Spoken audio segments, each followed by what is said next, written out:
રામ મંદિર ધ્વજ દૈંદ ન્યૂઝ આગામી 22 જાન્યુઆરીએ ભારતમાં ફરી એકવાર અયોધ્યામાં મોટો તહેવાર મનાવાશે।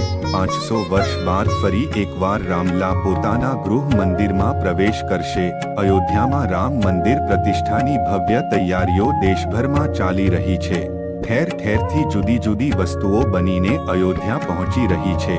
ત્યારે રાજકોટમાંથી પણ એક ભવ્ય ધ્વજ દંડ બનીને અયોધ્યા રામ મંદિર માટે તૈયાર થઈ રહ્યો છે। હાલમાં સમાચાર છે કે રાજકોટની રેન્ક 1 એલોય કંપનીમાં બનેલો ભવ્ય ધ્વજ દંડ રામ મંદિર માટે 22મી જાન્યુઆરીએ પહોંચશે। જાણો ડિટેલ્સ। મળતી માહિતી પ્રમાણે આગામી 22 જાન્યુઆરીએ અયોધ્યામાં ભગવાન શ્રીરામ મંદિરમાં બિરાજમાન થઈ રહ્યા છે। ત્યારે રાજકોટમાં બનેલો ધ્વજ દંડ ત્યાં લાગશે। આ માટે ધ્વજ દંડનું કામ ચાલુ છે। અયોધ્યા રામ મંદિરનો 5.5 ટન વજનનો ધ્વજ દંડ રાજકોટમાં બન્યો છે।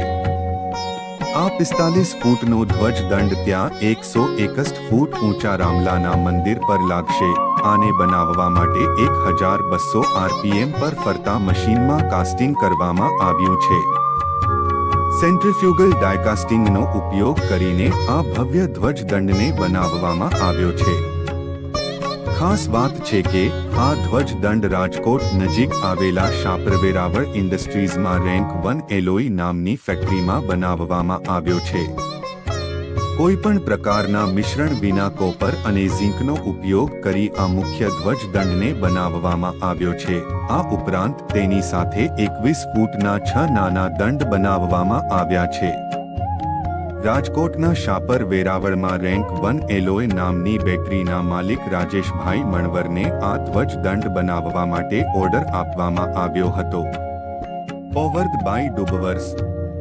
મહત્વનું છે કે 22 જાન્યુઆરી 2024ની તૈયારીઓ શોરજોરથી શરૂ થઈ ચૂકી છે। રાજકોટ ઉપરાંત અમદાવાદમાં એક ભવ્ય ધ્વજ સ્તંભ બનાવવાનું કામ ચાલુ છે। અયોધ્યાના રામ મંદિરનો ધ્વજ સ્તંભ અમદાવાદમાં પણ બની રહ્યા છે।